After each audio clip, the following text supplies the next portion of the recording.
Die Panamerikaner-Reise führt uns im zweiten Teil durch die kleinen Länder in Mittelamerika und weiter nach Mexiko. In den USA fahren wir kreuz und quer im Westen herum, um uns die dortigen Nationalparks anzusehen. Anschließend geht es in den Norden nach Kanada und Alaska, bevor wir von Halifax an der Ostküste Kanadas unseren Unimog wieder zurück nach Deutschland verschiffen.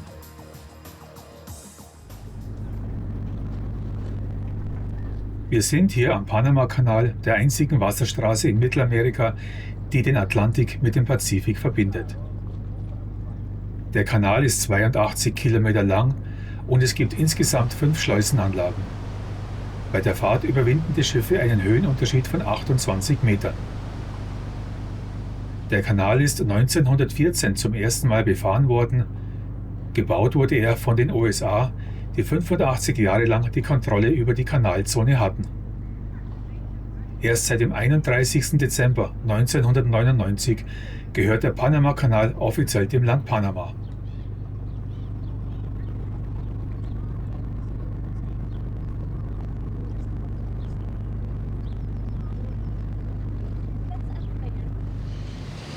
An der Einfahrt auf der Pazifikseite sieht man die Puente de las Americas.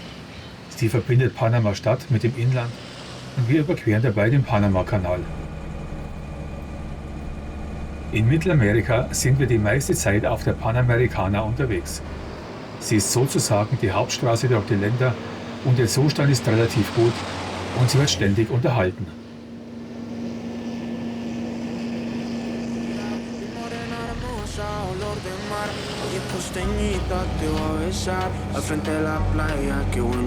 In Costa Rica zieht sich eine durchgängige Vulkankette mit über 100 aktiven und erloschenen Vulkanen quer durch das Land. Bei den Vulkanen Poás und Irazú kann man bis zu dem Gipfel hinauffahren und zu den Kraterseen wandern.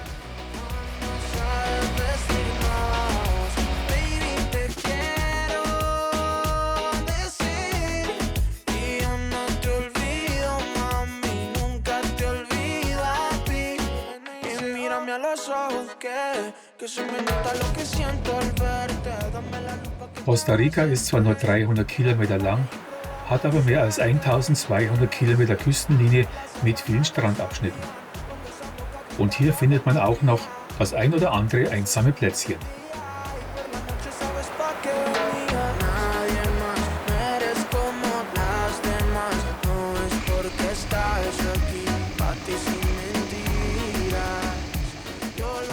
Wir wollen uns vor allem die Strände anschauen, wo Meeresschildkröten ihre Eier ablegen. Die Nistplätze für Schildkröten in Costa Rica sind weltberühmt. Zu manchen Zeiten kommen Hunderte von Tieren gleichzeitig an Land, um ihre Eier dort abzulegen. 100 bis 120 tennisballgroße Eier befinden sich in einem Loch. Seit vielen Jahren werden das Verhalten und der Bestand der Schildkröten untersucht und dabei hat man festgestellt, dass trotz guter Werte der Bestand immer noch gefährdet ist. Möwen, Truthahngeier oder streunende Hunde, für alle sind die Eier eine Delikatesse.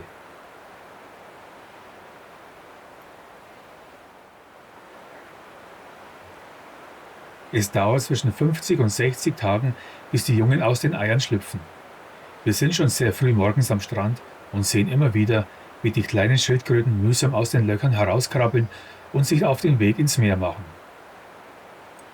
Man geht davon aus, dass sich die Tiere wahrscheinlich an der Helligkeit über der Meeresoberfläche orientieren, um den Weg dorthin zu finden.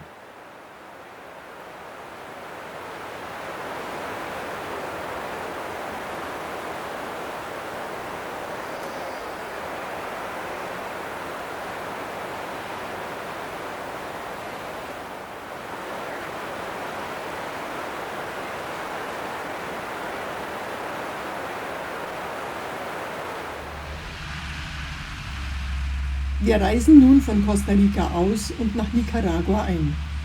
Anhand dieses Grenzüberganges wollen wir mal zeigen, wie es an den Grenzen in Mittelamerika so auf und zu geht.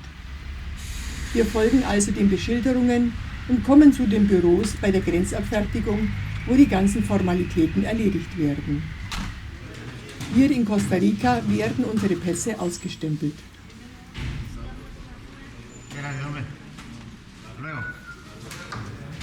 Draußen warten dann schon die Geldwechsler auf uns, bei denen wir meist nur wenige Dollar wechseln, um bis zur ersten Bank über die Runden zu kommen.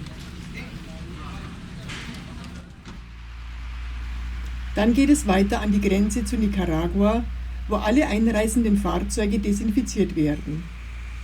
Beim Befahren dieser Halle wird der Unimog mit irgendeiner giftigen Brühe besprüht.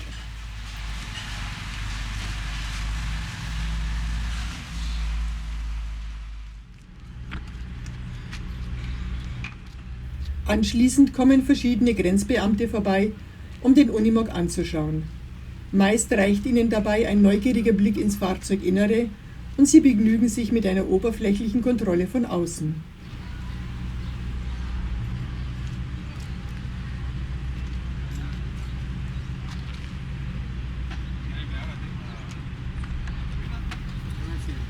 Für uns ist es natürlich ein großer Vorteil, dass wir Spanisch sprechen und uns verständigen können.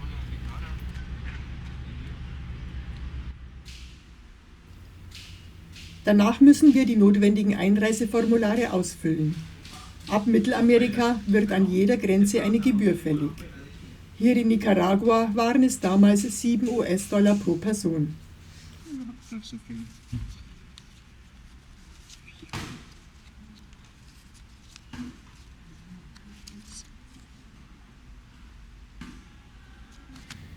Als nächstes sind die Fahrzeugpapiere dran und nach etwa einer Stunde sind Ein- und Ausreise am Grenzübergang Costa Rica-Nicaragua erledigt.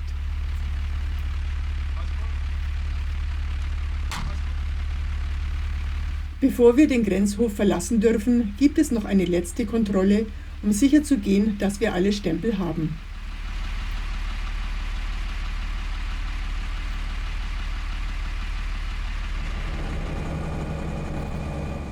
Unser Aufenthalt in Nicaragua ist kurz. Wir schauen uns lediglich die Stadt Granada an und dann geht es schon weiter ins Nachbarland Honduras.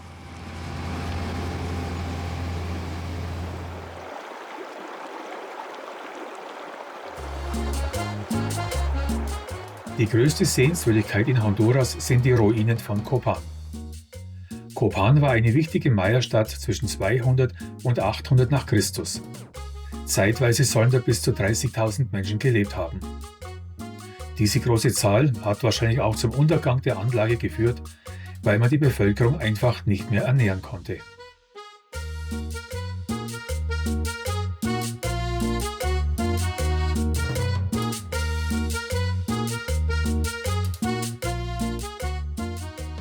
Neben den üblichen Tempeln, Palästen und Pyramiden sind vor allem die Steinsäulen eine Besonderheit in Copán.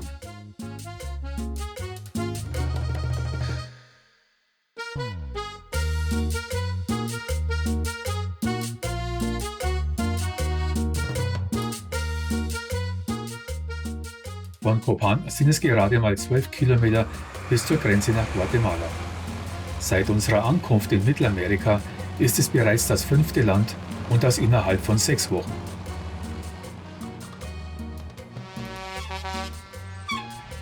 Wir waren früher schon einmal in Guatemala und sind natürlich gespannt, was sich in der Zwischenzeit so alles verändert hat.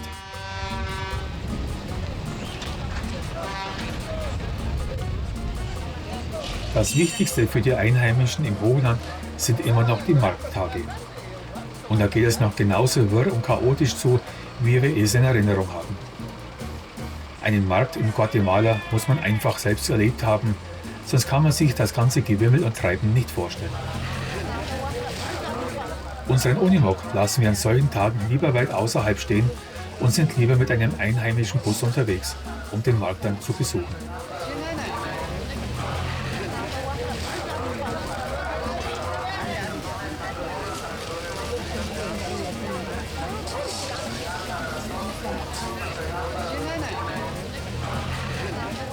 Busse sind das Transportmittel Nummer 1 in diesem Land. Sie fahren überall hin. Und über den Zustand, da darf man sich allerdings keine Gedanken machen.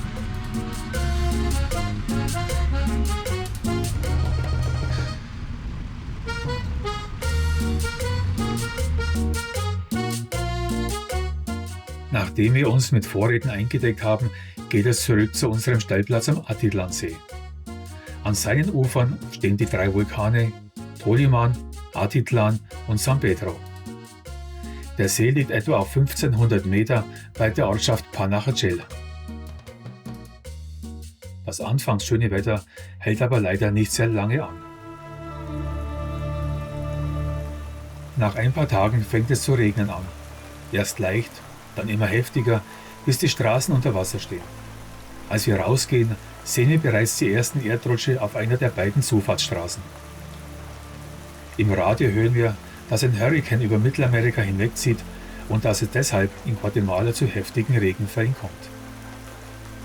Im Ort schwillt der Fluss an und es kommt zu Überschwemmungen. Das Wasser reißt Brücken, Straßen und Gebäude weg. Die Versorgung in der Stadt wird knapp. Es kommt sogar zu Plünderungen, weshalb das Militär eingesetzt wird.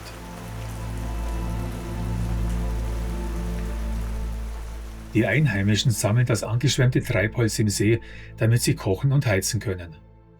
Wir erfahren, dass am anderen Ufer 2 Dörfer völlig von einer Schlammlawine begraben worden sind. Es gibt 800 Tote und über 600 Menschen werden vermisst. ¿Dónde está? Que está arriba, Ah, es- grande. Enorme. sí. Pero los demás puentes hechos. Einheimische erzählen uns, dass die Hauptstraße wegen einer beschädigten Brücke gesperrt ist. Erst nach einer längeren Diskussion mit Militär und Polizei gelingt es uns, dass wir durchgelassen werden, um den Ort verlassen zu können.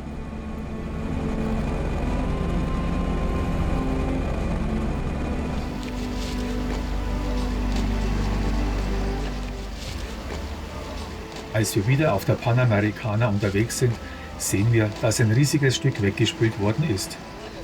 Hier ist für Fahrzeuge kein Weiterkommen mehr und somit ist für uns auch hier Schluss. Wir müssen umdrehen und fragen uns durch, ob es noch andere Möglichkeiten gibt, um nach Mexiko weiterfahren zu können. Über kleine Bergstraßen und einsame Dörfer suchen wir einen Weg, um aus Guatemala herauszukommen. Es dauert 2 Tage, bis wir die einzige offene Grenze nach Mexiko erreichen. Später erfahren wir, dass es in Guatemala 900 Erdrutsche gegeben hat, die tausende Kilometer Asphalt- und Schotterpisten zerstört haben.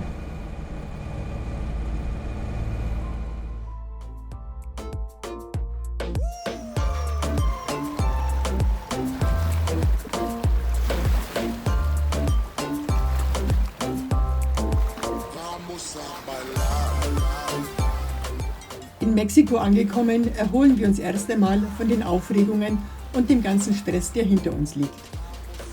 Die Halbinsel Yucatan ist eines der beliebtesten Badeziele in Mexiko.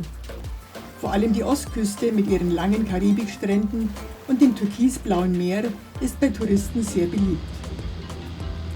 Bei einem Flug über die Gegend sehen wir, dass die Halbinsel flach wie eine Tortilla ist.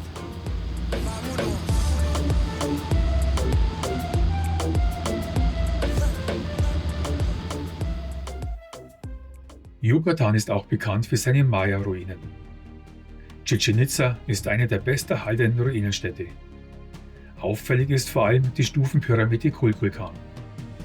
Wissenschaftler gehen davon aus, dass das Volk der Maya die Stadt irgendwann im 5. Jahrhundert gegründet hat.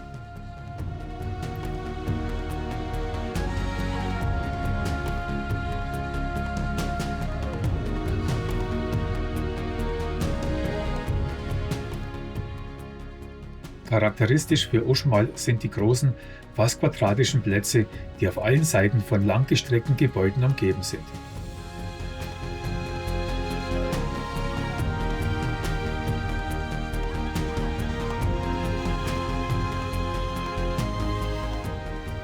Die Blütezeit von Palenque war im 7. Jahrhundert unter dem Herrscher Pakal.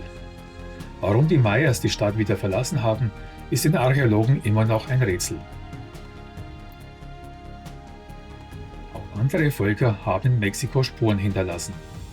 Die Tempelstadt Monte Alban gilt als das älteste religiöse Zentrum der Zapoteken.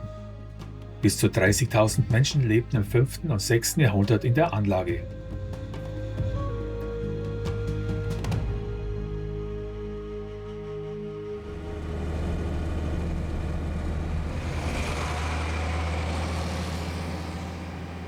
Heute leben noch knapp 800.000 Zapoteken in Mexiko, hauptsächlich im Bundesstaat Oaxaca. Die gleichnamige Hauptstadt liegt nur 10 Kilometer von Monte Alban entfernt im weiten Hochland der Sierra Madre. Das historische Zentrum der Stadt gehört zum UNESCO-Weltkulturerbe und mit seinen bunten Kolonialhäusern ist es unbedingt einen Besuch wert.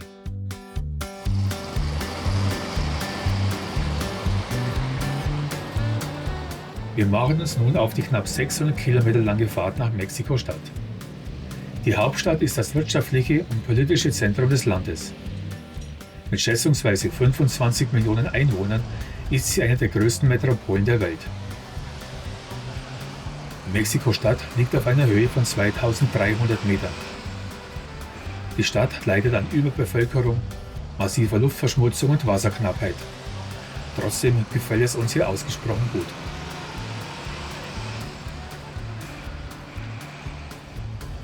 Für die Besichtigung lassen wir den Unimog wieder einmal außerhalb stehen und machen mit einem Doppeldeckerbus eine mehrstündige Stadtrundfahrt. Man findet hier supermoderne Gebäude, genauso wie Ruinen aus dem Aztekenreich oder Kolonialbauten der spanischen Eroberer.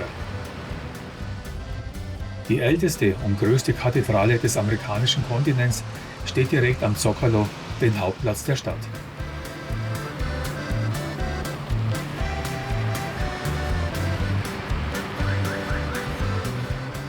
Mexiko-Stadt ist auf 3 Seiten von Bergen und Vulkanen umgeben. Sehen kann man sie allerdings wegen der starken Luftverschmutzung nur selten. Unsere nächste Station ist der Norden Mexikos, genauer gesagt die Sierra Madre Occidental, dort wo das Volk der Tarahumara lebt. Zwischen 50 und 100.000 von ihnen leben heute noch weit verstreut in dem einsamen Berggebiet. Die Tarahumaras haben sich noch viele eigene Traditionen erhalten und vermischen sie mit dem katholischen Glauben.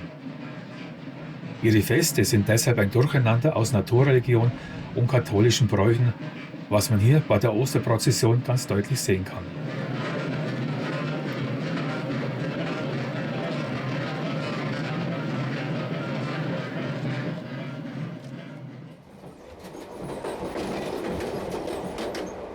Von der Sierra Madre fährt der bekannteste Zug Mexikos, der El Chepe, hinunter zur Golfküste und überwindet dabei mehr als 2000 Höhenmeter. Auch für uns geht es von den kühlen Bergen und Nadelwäldern an die subtropische Küste, wo wir auf die mexikanische Halbinsel Baja California übersetzen.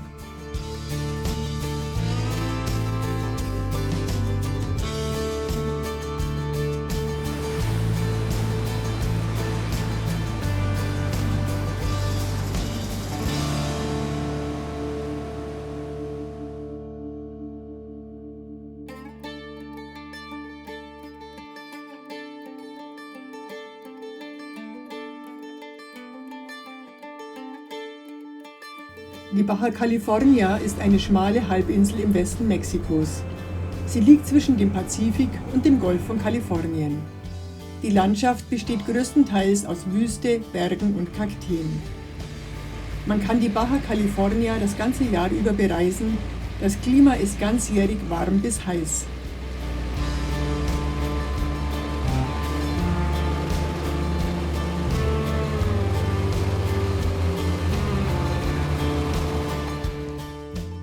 Bei einer Länge von 1200 Kilometern ist die Halbinsel ein ideales Gebiet für Leute, die die Einsamkeit suchen. Über kleine Pisten kommt man immer wieder zu traumhaft schön gelegenen Übernachtungsplätzen.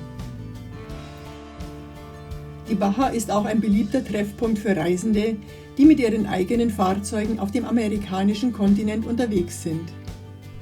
Seit langem haben wir nicht mehr so viele Leute getroffen, wie in den 2 Monaten, die wir hier verbringen. Stundenlang sitzen wir zusammen und hier werden dann wieder die aktuellsten Infos ausgetauscht. Man erledigt Arbeiten am Fahrzeug und plant die nächste Route, denn irgendwann geht es für jeden von uns wieder weiter.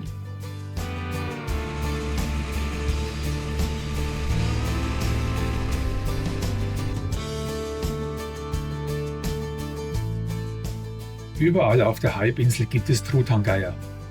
Die Tiere sind sehr gesellig und man sieht sie oft in kleinen Gruppen auf Kakteen sitzen.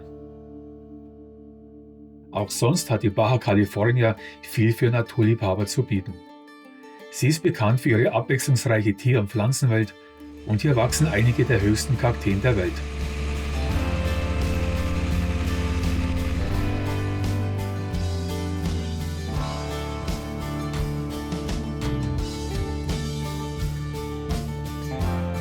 Bei Catavinia gibt es ein großes Naturschutzgebiet, in dem es über 100 unterschiedliche Kakteenarten geben soll. Sie wachsen zwischen riesigen Granitfelsen und wir fühlen uns wie in einem riesigen Kakteengarten, als wir uns die Gegend erkunden.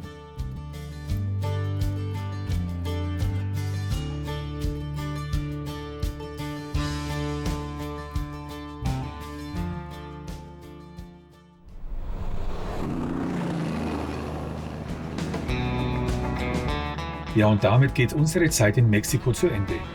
Wir machen uns auf den Weg nach Norden und reisen in die USA ein.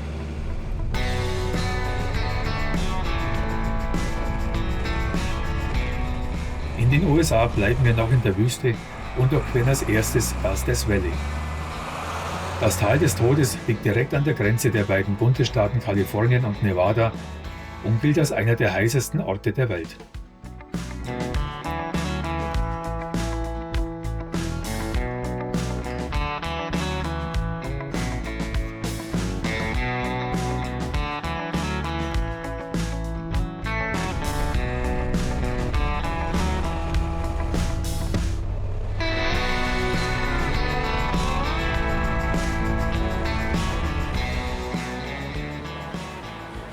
Dass die Millionenstadt Las Vegas bis in die 1930er Jahre nur ein kleines Eisenbahnnest in der Wüste von Nevada war, das kann man sich heute gar nicht mehr vorstellen.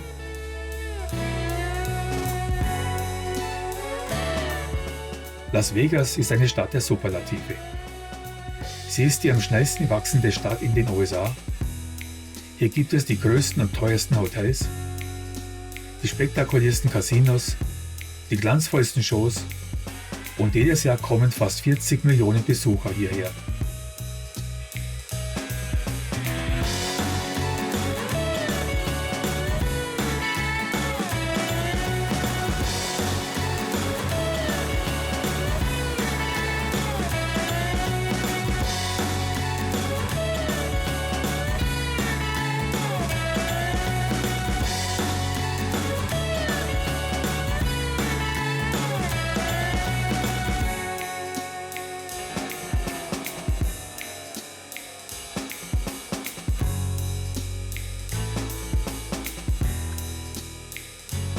Wohl jeder kennt die legendäre Route 66, die 3900 Kilometer lange Verbindung von Chicago nach Los Angeles.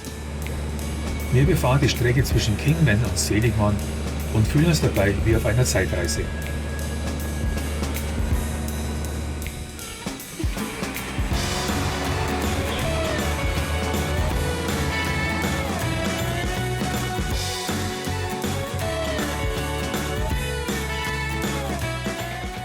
Autos und Dekorationen sollen eine Zeit heraufbeschwören, als die Route 66 der Inbegriff für Freiheit und Abenteuer war.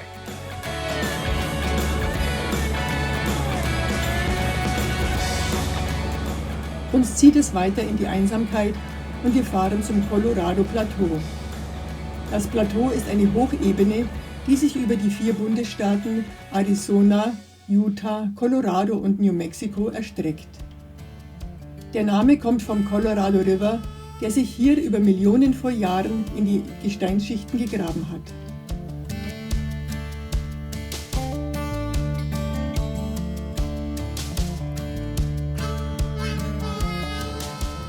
Hier im Südwesten der USA liegen einige der bekanntesten Nationalparks und Sehenswürdigkeiten und ein paar davon wollen wir uns nun anschauen.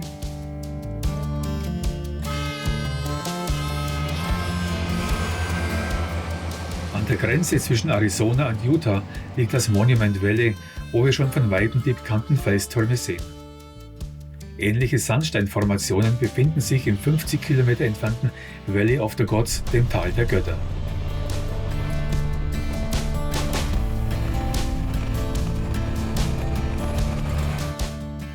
Der Arches Nationalpark ist für seine Steinböden bekannt. An die 2000 Stück soll es hier geben. Und der Delicat Arch mit seinen 14 Meter Höhe ist dabei der wohl am meisten fotografierte Bogen im ganzen Park.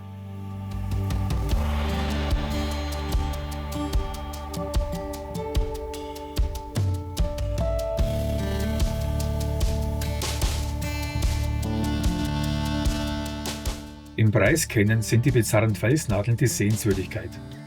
Wind, Wasser und Eis haben die Plateaukante erodieren lassen und es haben sich sogenannte Hoodoos, also Felssäulen, gebildet. Und die schimmern in den unterschiedlichsten Farben.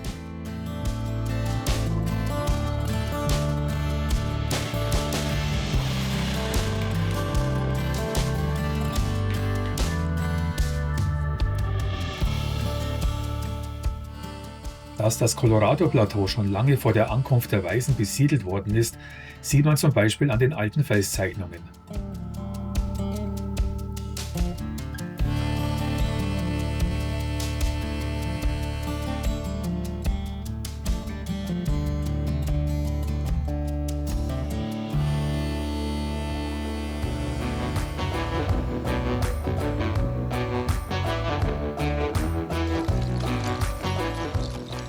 Als wir zum ersten Mal in den USA waren, sind wir durch Zufall zu einem Powwow in Montana gekommen.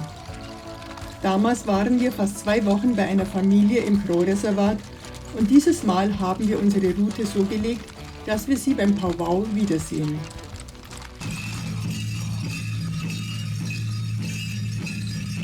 Ein Powwow ist ein wichtiges Ereignis für die indigene Bevölkerung, bei dem sie ihre Kultur und Traditionen pflegen. Für uns Außenstehende ist es vor allem ein Tanzfest in farbenfroher Kleidung.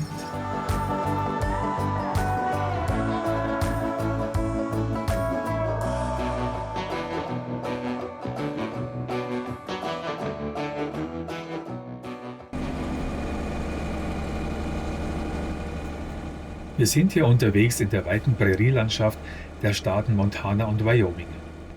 Im Gebiet des Alten Westens liegt auch der älteste Nationalpark der Welt, der Yellowstone Nationalpark.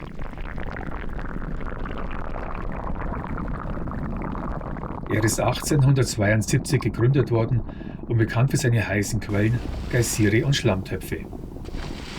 Man ist hier auf einem sogenannten Supervulkan unterwegs, der 8 Kilometer unter der Erde liegt.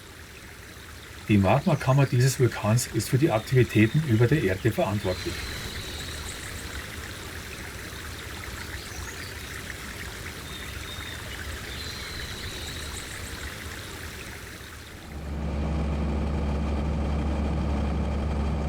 Der Yellowstone Nationalpark ist Teil der Rocky Mountains, die sich von Kanada bis nach Colorado in den USA hinunterziehen. Dieser mächtige Gebirgszug ist unser nächstes Ziel, vor allem das Gebiet zwischen Banff und Jasper in den kanadischen Rockies.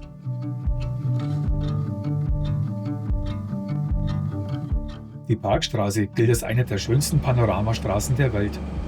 Wir sind außerhalb der Hochsaison unterwegs und deshalb ist auch sehr wenig los.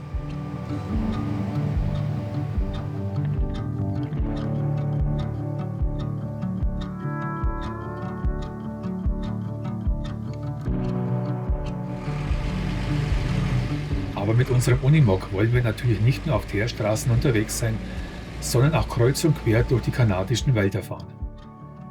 Ein Netz von Holzfällerstraßen zieht sich durch die Wälder und hier sind wir oft tagelang unterwegs, ohne auf einen Menschen zu treffen.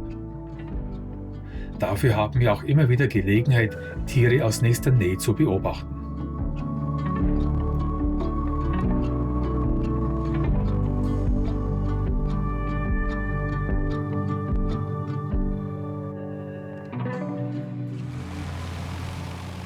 Ja, und wenn man im Wald unterwegs ist, muss man eben immer wieder darauf vorbereitet sein, dass man auf etwas Unerwartetes treffen kann.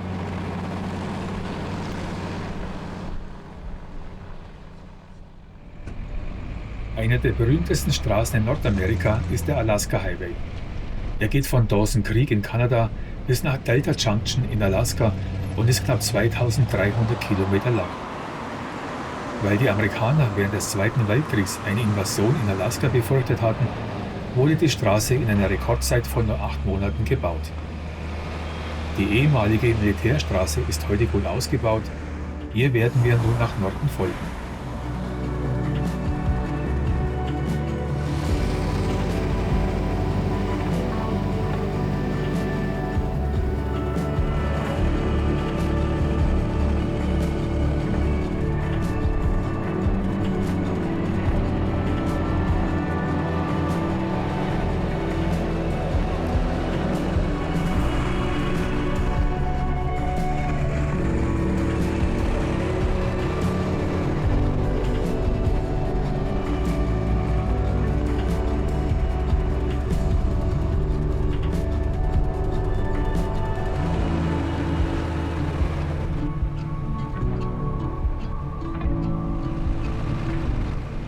Ein interessanter Haltepunkt befindet sich in dem kleinen Ort Watson Lake.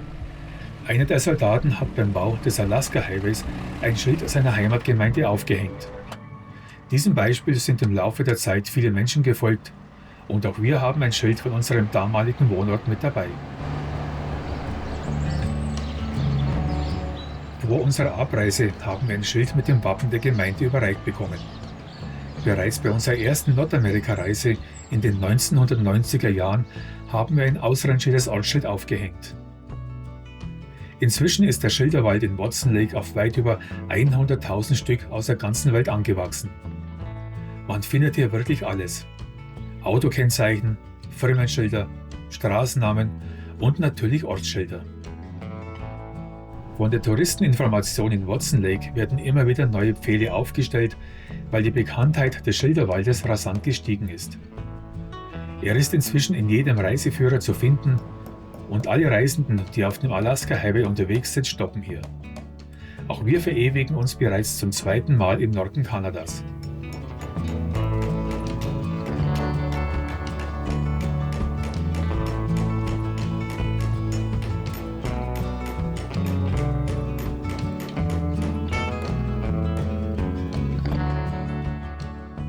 Natürlich dürfen Namen und Datum auf dem Schild nicht fehlen, damit jeder weiß, von wem es ist.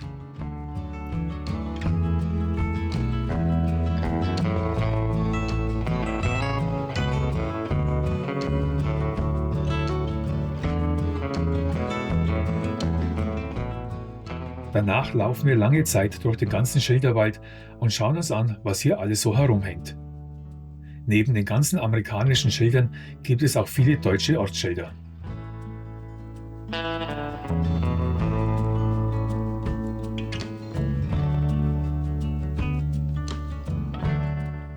Auch unser erstes Marchinger Ortsschild gibt es immer noch.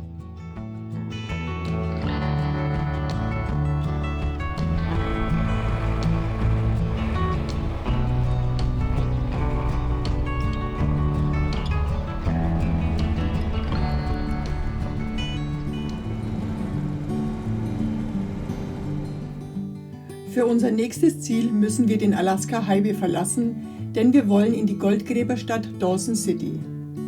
Die Stadt liegt an der Mündung des Klondike River in den Yukon. Bekannt geworden ist sie durch den Klondike Goldrausch im Jahr 1896. Goldsucher aus der ganzen Welt kamen hierher, nachdem man in einem Nebenfluss des Klondike River Gold gefunden hatte. Heute wirkt Dawson City wie ein großes Freiluftmuseum. Viele der alten Holzhäuser sind restauriert und hergerichtet worden. Man hat tatsächlich das Gefühl, dass man sich in einer anderen Zeit befindet, wenn man durch die staubigen Straßen geht. Auch heute wird in der Gegend um Dawson City immer noch Gold gewaschen. Mit einer Pfanne Gold zu waschen ist eine mühsame und anstrengende Sache. Ein einheimischer Goldsucher hat uns erklärt, wie man die Pfanne einsetzt und wie man sie schwenken muss, damit man mit Wasser die Steine herauswäscht. Am Ende finden wir tatsächlich 2 winzig kleine Flakes, aber das reicht natürlich nicht aus, um unsere Reisekasse aufzubessern. Um so viel Gold zu finden, braucht man schon eine andere Ausrüstung und das genaue Wissen, wo man schürfen muss. Durch Zufall lernen wir Dave kennen, einen Neuseeländer, der jeden Sommer im Yukon auf seinem Claim nach Gold gräbt.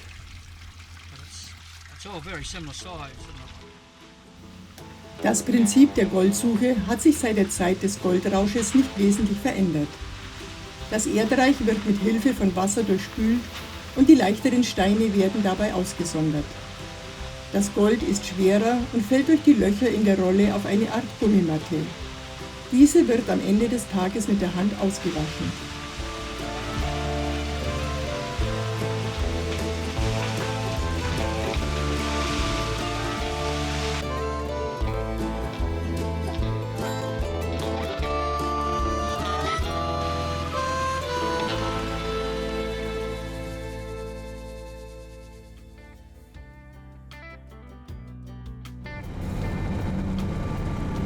Es ist erst Mitte Juni, gerade die richtige Zeit für den kanadischen Norden. Östlich von Dawson City fängt der Dempster Highway an und bis auf ein paar Kilometer am Anfang und am Ende sind wir die ganze Zeit auf einer Schotterpiste unterwegs. Der Dempster Highway führt durch völlige Einsamkeit. Auf den 700 Kilometern bis nach Inuvik gibt es nur ein paar winzige Orte, in denen man auch etwas kaufen kann.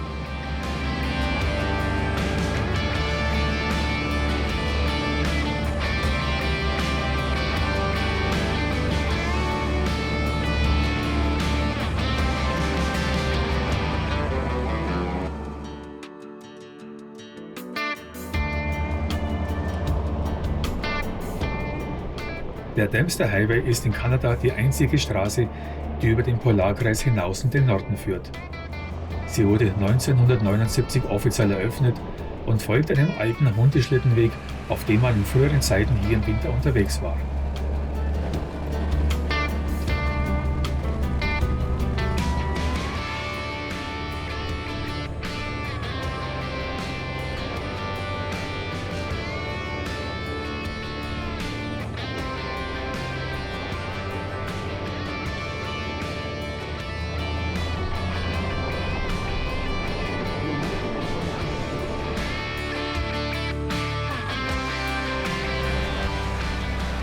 Zweimal brauchen wir eine Fähre, um Flüsse zu überqueren.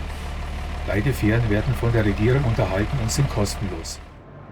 Zuerst werden wir über den Peel River und später über den Mackenzie River gebracht. Vom Spätherbst, wenn die Flüsse zufrieren, bis ins Frühjahr, wenn das Eis wieder aufbricht, gibt es keinen Fährverkehr. Im Winter überquert man die Flüsse über die sogenannte Eisstraße.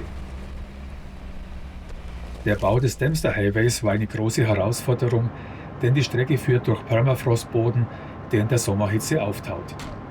Deshalb hat man die Piste auf einem Kiesbett gebaut, das an manchen Stellen bis zu 2,50 Meter über der Umgebung liegt.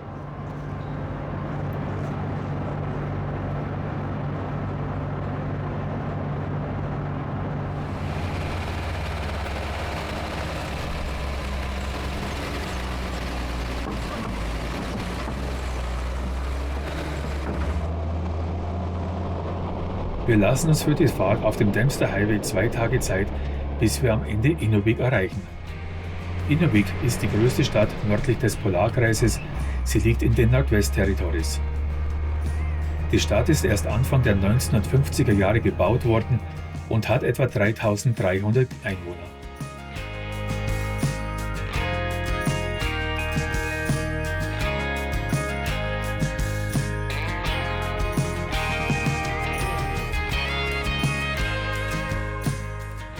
Die sogenannte Igloo-Kirche ist eine der wenigen Sehenswürdigkeiten, die es hier gibt.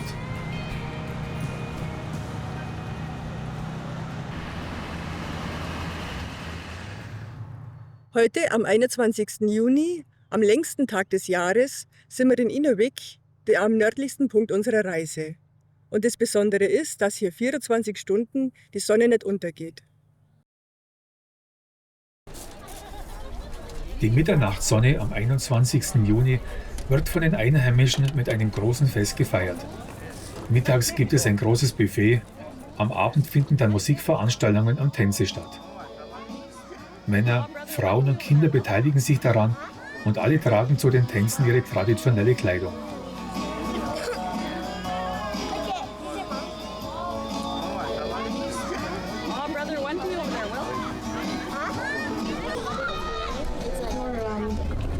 This is a group that started in 1989 and Die Tänze sind meist relativ kurz und sie stellen Szenen aus dem Alltagsleben dar, wie Holzhacken, Fischfang, Entenjagd oder Bootfahren. Die Veranstaltung dauert die ganze Nacht und wenn man sieht, wie hell es hier ist, dann kann man sich erstmal vorstellen, was man unter Mitternachtssonne eigentlich versteht.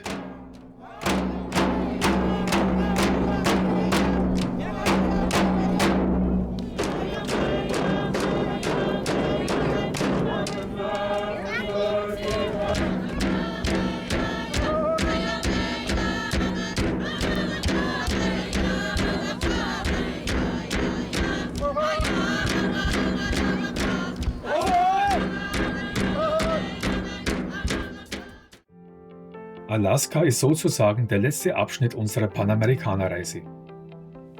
Wir kommen zurück auf den Alaska Highway und im Ort Delta Junction erreichen wir das offizielle Ende des Highways. Fast 2300 Kilometer sind es zwischen dem Anfang in Dawson Creek und dem Ende in Delta Junction.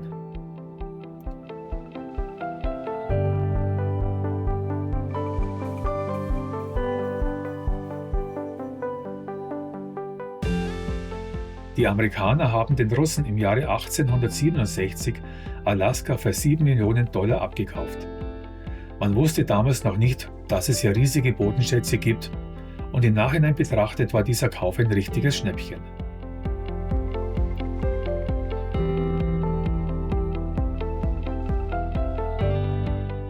An die russische Vergangenheit erinnern uns heute hauptsächlich Kirchen, Friedhöfe und Ortsnamen. Die Entfernung nach Russland beträgt an der Beringstraße gerade mal 90 Kilometer.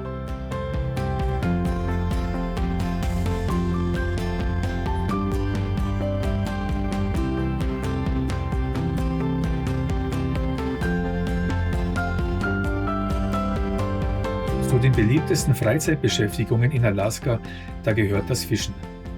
Vor allem auf der Kenai-Halbinsel, da gibt es im Sommer nur ein Thema, nämlich Angeln. Die Hauptstadt Seward ist ein beliebtes Ausflugsziel für Einheimische und Touristen. Und am Nachmittag ist es im Hafen am interessantesten, wenn der Fang des Tages gewogen und fotografiert wird.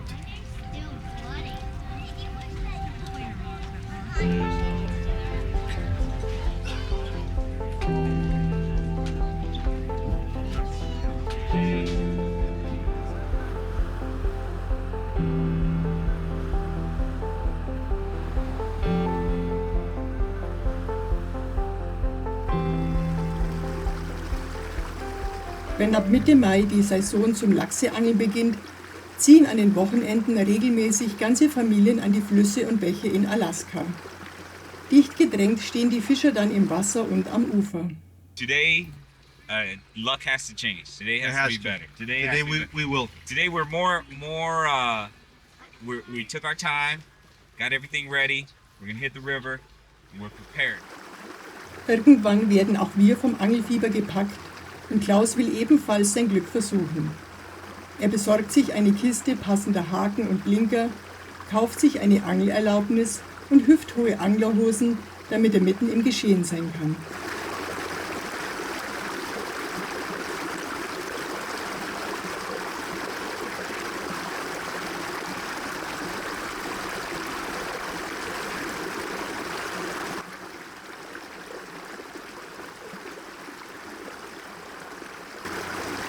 Und dann wird geangelt und geangelt und geangelt.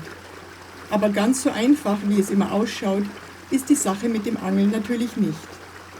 Obwohl es im Wasser von Lachsen wimmelt, braucht man schon Geduld und vor allem die richtige Technik, um einen Fisch an den Haken zu kriegen. Irgendwann hat es dann endlich funktioniert und das Abendessen war gesichert.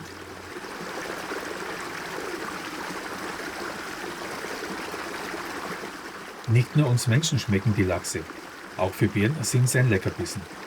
Man muss wirklich vorsichtig sein, und so gehen die Einheimischen sogar bewaffnet zum Angeln. Die Grizzlies wissen ganz genau, wann die Lachse zum Leichen die Flüsse hinaufziehen und kommen dann ebenfalls ans Ufer, um sie voll zu fressen. Trotz seines massigen Körperbaus kann ein Grizzly mit einer Geschwindigkeit von über 60 Kilometern rennen. Und dass er dabei sogar noch einen Lachs schnappt, das verblüfft uns immer wieder. Wir stehen tagelang im Wald, um Film- und Fotoaufnahmen von den Bären zu machen.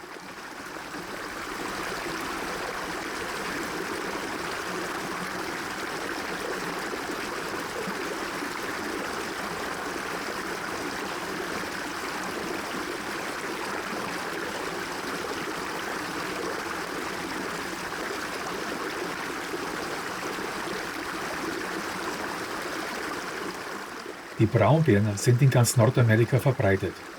Wie groß und schwer sie werden, das hängt von ihrer Ernährung ab.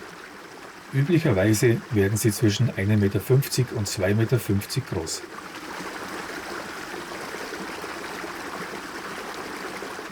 Braunbären sind Allesfresser. In erster Linie ernähren sie sich hauptsächlich von Beeren, Kräutern und Gräsern. Dabei jagen sie aber auch kleinere Säugetiere. Die proteinreichen Lachse sind für sie sehr wichtig, damit sie sich einen ordentlichen Speck anfressen können, den sie für ihre Winterruhe brauchen.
Bei unseren Filmarbeiten sehen wir auch einen Bären, der sich eine wesentlich einfachere Fangmethode ausgedacht hat.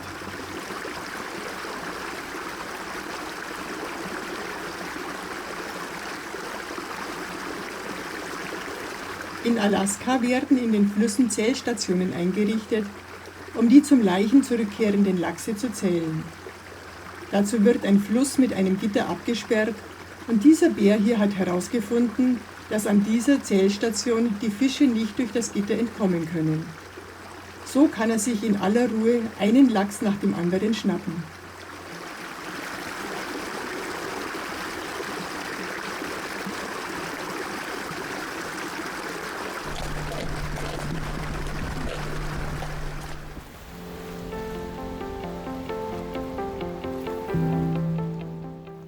Nach Alaska fährt man hauptsächlich wegen der großartigen Landschaften. Es gibt gewaltige Bergketten, baumlose Tundra und riesige Laubwälder. 5% der Landfläche sind von Eis bedeckt. Es gibt allein 600 Gletscher, die einen Namen haben, dazu unzählige Gletscher ohne Namen. Viele von ihnen sehen wir bereits von der Straße aus und zu manchen Gletschern kommt man auch zu Fuß sehr nah hin.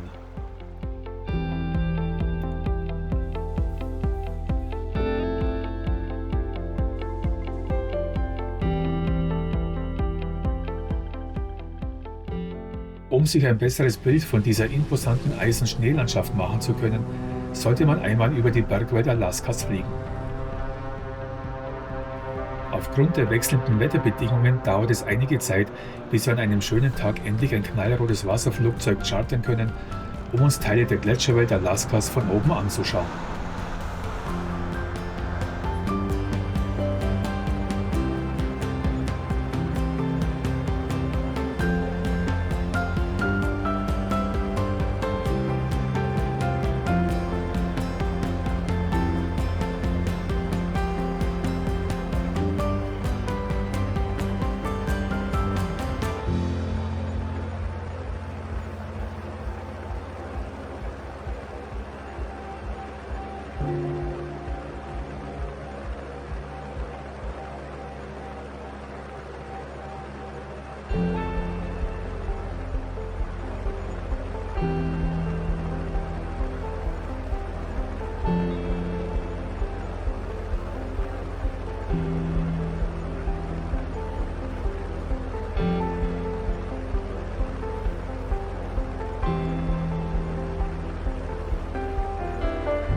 Für uns heißt es nun Abschied nehmen von Nordamerika. Es sind 10.000 Kilometer von Alaska bis an die Ostküste Kanadas, von wo aus wir dann zurück nach Deutschland fliegen. Auf breiten kanadischen Highways geht's dahin. Es ist so wenig Verkehr und so viel Platz vorhanden, dass man sogar von ganzen Häusern überholt werden kann.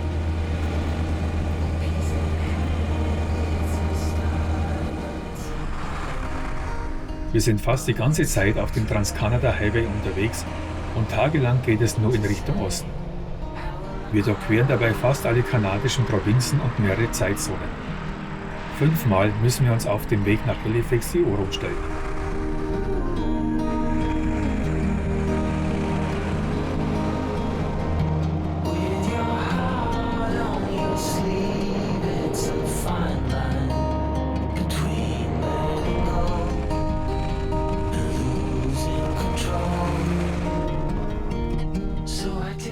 Es ist mittlerweile Oktober und hier in Ostkanada ist wunderschöner Indian Summer, wo wir noch die letzten Tage das ungestörte Camperleben in der kanadischen Wildnis genießen werden.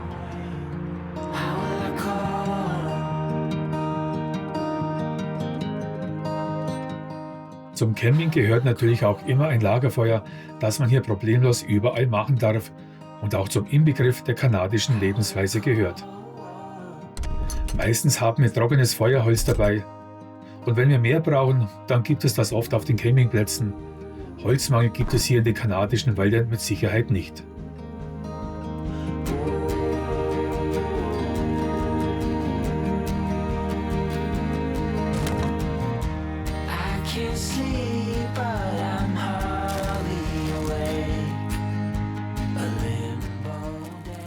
Doch dieses Lagerfeuer hier ist definitiv das letzte, das wir auf unserer Reise durch Süd-, Mittel- und Nordamerika anzünden werden.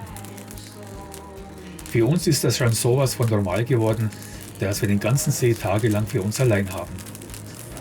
Und das ist dann die Art von Freiheit, die wir jedes Mal vermissen, wenn wir zurück nach Deutschland kommen.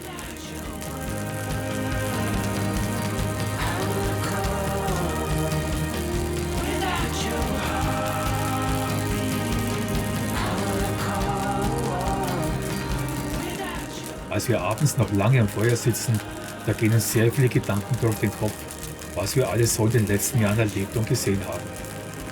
Ein weiterer Reiseabschnitt unserer Weltreise geht zu Ende.